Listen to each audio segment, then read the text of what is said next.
Something we all struggle with is making our sentences sound good. When we read it back, it has all the information, but it just sounds a bit meh. But don't worry, in the next 5 minutes, I'm going to take you from this. I think memory is not just one thing, but is made up of two different things, explicit and implicit memory. To this. It is the belief of the author that memory is not a unitary function and can be parsed into two distinct components, explicit and implicit memory. So let's get into it. Hey guys, welcome back to the channel. My name's Shane and I'm a doctor and neuroscience supervisor at Oxford University, and today we're going to learn how to make your essays sound amazing. What you're about to see is actually a lesson from my 30-lesson essay writing masterclass, which is out right now. In the course, I'll take you from essay question to a beautifully crafted masterpiece that won't just be a pleasure to read, but will get you that first-class grade, opening the doors to the brightest and best future you deserve. It's split into 3 phases. Phase 1 is question focus,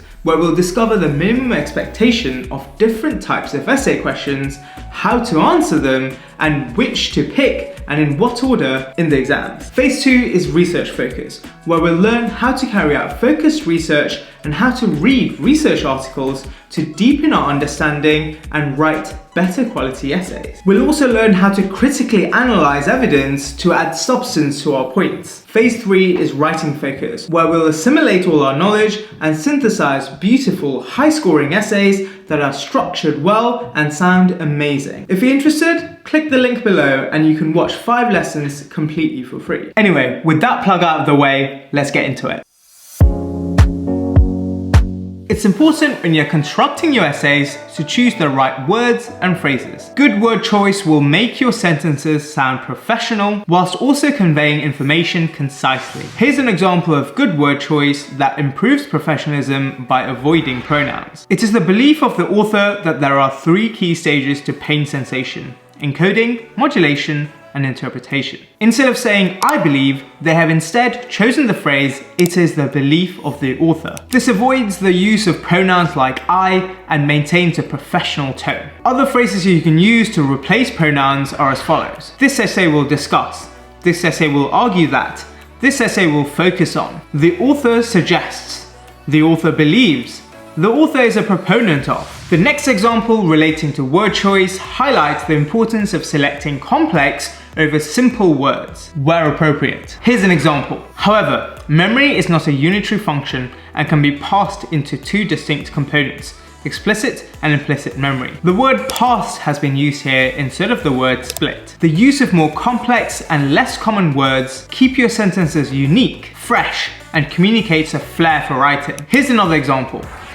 The modulation of pain is essential to ensure the nociceptive signal remains beneficial for survival, adapts to environmental changes, and evades maladaptive signaling. The use of the term evades instead of avoids personifies the nociceptive signal and makes it sound like a person who's evading or escaping an ill fate. The use of personification again demonstrates a flair for writing and shows the examiner that your command of the knowledge is so thorough that you have time to play around making your writing sound interesting. Here's a final example of this. This essay will focus on encoding and modulation, as both are intimately linked, and will outline the neural mechanisms involved in both. The use of the word intimately rather than closely again demonstrates a flair for writing. Now, if this doesn't come naturally to you, but you have access to an electronic thesaurus, then it might be worth highlighting the word and finding a suitable, professional-sounding alternate word that elevates the quality of your sentence. Of course, don't go overboard with this and start creating nonsense sentences like this. They are warm, nice people with big hearts. And that became, they are humid, prepossessing Homo sapiens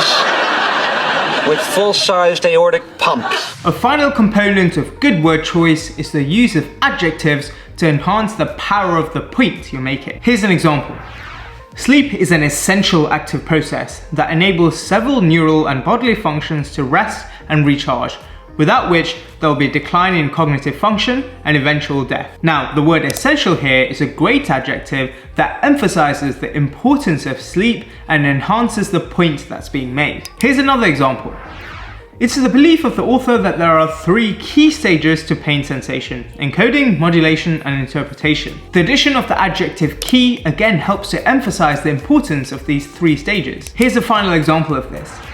As a result, it is paramount that a rigorous control system exists to provide definite and distinct switch between sleep and wakeful states. This sentence uses a barrage of adjectives that not only enhance the point that's being made, but also makes a sentence more dramatic and characterful to read. So in summary, good word choice involves using phrases to replace pronouns, using complex over simple words where appropriate, and using adjectives to enhance the point that's being made. All of this will make your sentences more pleasurable to read and overall give a more professional feel. If you're interested in watching the other 3 lessons that'll help make your essays sound even better, then you might like to check out my essay writing masterclass by clicking the link below, which will give you free access to 5 lessons. But that's it for me for today. Thanks so much for watching, and I'll see you again next time.